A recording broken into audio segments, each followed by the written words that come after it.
bebaskan David dan bersihkan namanya. Beri kami uang ganti rugi, karena nama kami yang sudah kalian rusak sebesar 500 juta. Atau kalau tidak kami akan menuntut kafe juga butik yang dimiliki oleh Raya, karena itu termasuk harta gunung ini. Aku dan Mama saling berpandangan dan jujur saja terperangah mendengar ucapan yang kata ibu mertuaku itu adalah penawaran yang bagus. Hahaha, tawa Mama membahana, sampai-sampai Mama meneteskan air mata karena saking terbahaknya beliau tertawa. Bahkan aku saja jika tidak menahan diri pun hampir ikut tertawa. Kalaulah diri ini tidak mengingat beliau adalah orang tua yang tetap harus kuhormati. Kenapa kamu ketawa, Nania? Memangnya ada yang lucu dari ucapanku tadi? Ucap ibu pada Mama. Aku melirik ke arah Kevin, dan ternyata Kevin menundukkan wajahnya. Mungkin saja dia malu denganku dan Mama karena ide konyol ibunya itu. Bukan hanya lucu, Arita, tapi juga bodoh. Ya, kamu itu bodoh, bin tolol. Bagaimana bisa harta yang sudah ada sejak sebelum menikah dijadikan harta gunung gini? Mabuk ya? Kalau menghalu itu jangan ketinggian. Nanti kalau jatuh itu sakit, Arita. Hahaha. Lagi, tawa Mama membahana. Kalau saja tidak aku senggol dengan si kuku, tawa Mama tidak juga berhenti. Aku melihat ke sekeliling. Untunglah kafe ini sedang tidak begitu ramai, dan posisi duduk kami yang sedikit di pojok ruangan, jadi aman.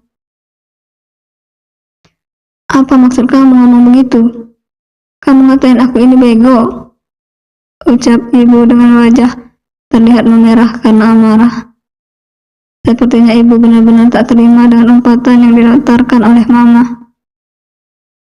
Tepat sekali, Arita. Kamu itu bodoh, tolol, dan bego. Semua komplit kamu borong. Apakah kamu tidak bertanya pada pengacara sebelum membicarakan ini pada kami? Tanya Mama yang sepertinya sedang menahan ledakan tawanya. Justru ide itu dari pengacaraku. Makanya aku bisa ngomong begitu sama kalian. Aku kembali saling berpandangan dengan Mama. Apakah mungkin Amrendra memberikan ide konyol ini pada mereka? Oh, jadi kamu sudah sewa pengacara toh? Siapa sih nama pengacara yang sudah kasih ide konyol ke kamu begini? Tanya Mama lagi, yang kali ini memasang wajah serius. Namanya Pak Hans, pengacara kondang di kota ini. Lihatlah Nania, bahkan aku mampu menyewa pengacara hebat untuk menuntut balik kalian. Ucap ibu dengan tersenyum sinis dan mengangkat dagunya tinggi-tinggi juga membusungkan dadanya. Benar-benar definisi orang sombong. Padahal tak ada sepucuk kuku pun yang mereka miliki. Lantas apa yang sebenarnya ia sombongkan itu? Tunggu. Tapi tadi katanya Pak Hans pengacaranya. Bukannya Amrendra. Apakah tidak jadi Amrendra pengacara mereka? Kok aku jadi penasaran?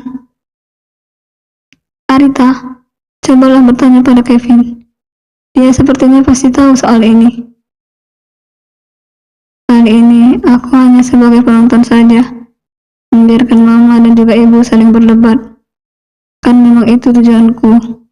Mama menghadapi ibu, sedangkan aku menghadapi Kevin. Akan tetapi, Kevin kali ini hanya diam saja. Jadi aku pun juga diam. Kenapa, tanya Kevin? Pengacara yang aku sewa jauh lebih tahu soal itu. Ucap ibu mertua yang masih menunjukkan sikap kesombongannya. Kali ini pandangan Mama beralih ke arah Kevin yang duduk di samping ibu. Kevin, apa menurutmu itu benar? Jika harta bawaan sebelum menikah bisa dijadikan harta gunung ini? Tanya Mama sembari menatap Kevin dengan begitu dekat. Sedangkan yang ditatap hanya bisa melirik ke arah ibu mertua. Beberapa detik menunggu. Kevin tak menjawab juga. Sepertinya Kevin tahu soal itu. Akan tetapi ia tak berani mengatakan yang sebenarnya pada ibu angkatnya. Sudahlah Nunia, Raya, berikan saja uang 500 juta itu untuk kami. Maka semua urusan akan beres. Kamu pun bisa menceraikan David dengan begitu mudahnya. Tidak akan berbelit hingga persidangan berkali-kali. Jika kamu tak memberikan permintaan itu, maka bersiap-siaplah separuh harta dari butik dan juga kafe itu akan menjadi milik kami. Ucap ibu mertua yang masih saja kekeh dengan pendiriannya. Percaya diri sekali perempuan tua itu. Entah pengacara mana yang ia sewa, hingga memberikan ide yang begitu tak masuk akal. Uang 500 juta itu tak ada separuhnya dibandingkan kedua aset itu. Lantas, apa susahnya memberikan uang yang tak seberapa itu pada kami, yang sebenarnya itu memang sudah menjadi hak kami? Ibu berucap seolah-olah begitu yakin. Jika uang yang dimintanya itu pasti ia dapatkan. Padahal, jika perihal itu dibawa ke pengadilan sekalipun, ibu pasti akan kalah dengan telak. Sebab di mana-mana yang namanya harta gono gini itu merupakan harta yang dikumpulkan berdua. Pun juga soal pencemaran nama baik, yang menyebarkan peristiwa memalukan, yang menyebarkan video penggerebekan, hingga pengarakan itu bukan aku. Tentu aku tak bisa disalahkan. Kali ini aku bertanya-tanya, apakah benar yang disewa oleh ibu mertua adalah pengacara asli, atau hanya seseorang yang berpura-pura sebagai seorang pengacara? Aku dan mama pun saling berpandangan, mengatupkan mulut rapat-rapat, hingga sepersekian detik kemudian, pecahlah gelak tawa yang sedari tadi kutahan. Aku dan mama tertawa terpingkal-pingkal, hingga membuat tubuh kami sedikit membungkuk, dengan tangan yang memegang area perut yang terasa begitu kaku. Ibu menatap kami dengan wajah yang terlihat begitu geram. Bu, jangankan 500 juta, 1000 perak pun aku tak mau memberikan uang itu. Kali ini akulah yang menyahut. Arita, aku tak menyangka sebodoh itu kamu ternyata, ucap mama di sela-sela gelak tawanya. Bahkan setelah selesai berucap, tawa itu kembali membahana. Kamu meremehkan aku, Nania. Baik kalau gitu, cukup sudah kalian tertawakan aku. Kalau kalian tidak menerima penawaran dariku, tak apa. Kita bertemu di persidangan nanti. Bersiaplah kalau kami akan menerima harta yang nominalnya jauh lebih banyak dibandingkan yang aku minta. Camkan itu. Ibu langsung berdiri dari tempat duduknya, lalu melenggang pergi begitu saja tanpa berpamitan. Wajar saja sih, mungkin ibu merasa terhina karena kami tertawakan. Melihat ibunya pergi, lantas Kevin pun langsung bangkit dari tempat duduknya, lalu mengikuti kemana langkah ibunya itu. Heran aku sama mertua kamu itu ya. Kok bisa-bisanya dia minta uang 500 juta sama kamu? Mana nyuruh bersihin nama David pula. Sudah lama, mungkin otak ibu sudah mulai sedikit bergeser karena memikirkan anak kesayangannya yang mendekam di penjara, ucapku. Aku menghela nafas dalam-dalam. Seketika aku teringat nama pengacara yang dipakai oleh ibu mertua. Pengacara yang katanya paling hebat di kota ini, tapi memberikan ide yang konyolnya luar biasa. Nah, bukankah kemarin Om Rendra akan menangani kasus Mas David?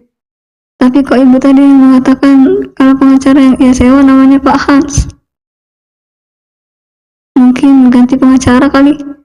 Sudah jangan bahas soal ibu mertuamu itu. Bikin gemes tau gak sih? Enak aja. Gitu-gitu juga sahabat mama kan? Celutukku yang membuat mama mencubitkan bibir. Bukan sahabat, lebih tepatnya mantan sahabat, ucap mama penuh dengan penekanan. Sudah ah, mama mau pulang. Kasihan papa. Pasti papa sudah merindukan kehadiran mama yang masih cantik derita ini. Ucap mama memuji dirinya sendiri, sembari mengibaskan rambutnya ke arahku. Benar-benar aneh bin ajaib mamaku ini. Akhirnya, setelah mama pergi dari kafe milikku, aku pun bergegas masuk kembali ke ruanganku dan disusul oleh Sinta yang sudah membawa berkas-berkas laporan yang tadi ku minta. Kedua sudut bibirku tertarik ke atas saat melihat laporan yang ada di hadapanku. Tuhan memuluskan usahaku, tapi tidak dengan urusan rumah tanggaku. Mungkin inilah salah satu sebab kenapa Tuhan tak kunjung memberikan aku dan Mas David keturunan. Padahal selama menikah dengan Mas David, aku tak pernah melakukan KB. Setelah aku rasa cukup melakukan pengecekan kondisi kafe, aku pun juga pergi ke butik milikku. Hal yang sama aku lakukan, dan syukurlah semua ternyata aman terkendali. Omset penjualan pun juga naik. Tidak naik pesat, tapi setidaknya ada peningkatan dari hari ke hari. Jam di dinding sudah menunjukkan pukul 5 sore. Aku pun bergegas menancap gas mobil dan melajukan kendaraan menuju ke rumah. Jalanan kali ini masih terbilang lancar, sebab belum waktunya juga para pekerja pulang. Belasan menit kemudian, mobil yang aku kendarai memasuki halaman rumah. Bergegas aku masukkan mobil ke dalam garasi, dan bergegas aku keluar dan melangkah masuk ke dalam rumah. Aku pun langsung melangkah ke arah kamar, ingin membersihkan tubuh yang telah berkeringat karena seharian berkutat dengan urusan yang begitu melelahkan. Setelah selesai, aku pun keluar dari kamar, menapaki anak tangga satu persatu menuju ke lantai bawah. Aku ingin menemui papa. Di saat sore seperti ini, biasanya papa duduk di gazebo yang ada di samping rumah. Dan benar saja, aku melihat papa sedang duduk bersantai di sana, sembari memberikan ikan-ikan yang ada di kolam kecil yang ada di samping bangunan gazebo tersebut. Posisi papa membelakangiku. Aku mempercepat langkahku, lalu langsung menundukkan tubuhku di samping papa. Karena kehadiranku yang tiba-tiba, ternyata papa terkejut saat melihat keberadaanku. Kentara sekali sebab papa mengelus dadanya, sembari gerakan tubuh yang tersentak kaget. Kamu ini ngagetin papa saja, gerutu papa, sembari melanjutkan kegiatan menaburkan makanan ikan ke dalam kolam. Pa, apa mama tadi sudah bercerita soal kedatangan Kevin dan ibu mertua ke kafe raya? Papa menganggukkan kepala lalu berkata, sudah. Katanya Om Rendra yang menangani kasus Mas David. Kok tadi ibunya Mas David mengatakan kalau Pak Ans nama pengacaranya? Apa enggak jadi? Tanyaku beruntun. Tadi si Om Rendra telepon Papa. Katanya mereka membatalkan kerjasama itu. Kenapa, Pak? Bukankah Om Rendra tidak diragukan lagi dalam menangani setiap kasus? Awalnya Om Rendra memberikan saran pada mereka agar mereka menyetujui persyaratan itu untuk pembebasan David. Tapi ibu mertuamu itu langsung menolak usul tersebut dan langsung membatalkannya. Aku menganggukkan kepala, bertanda mengerti akan apa yang dikatakan oleh Papa. Tak berselang lama, Mama pun menghampiri kami sembari membawa sesuatu di piringnya. Pisang goreng, ada yang mau? Aku dan Papa pun langsung mengambil pisang goreng hangat dengan balutan dadahan coklat di atasnya dan langsung melahapnya. Ada rasa bahagia tersendiri saat berada di dalam situasi seperti ini. Bersambung.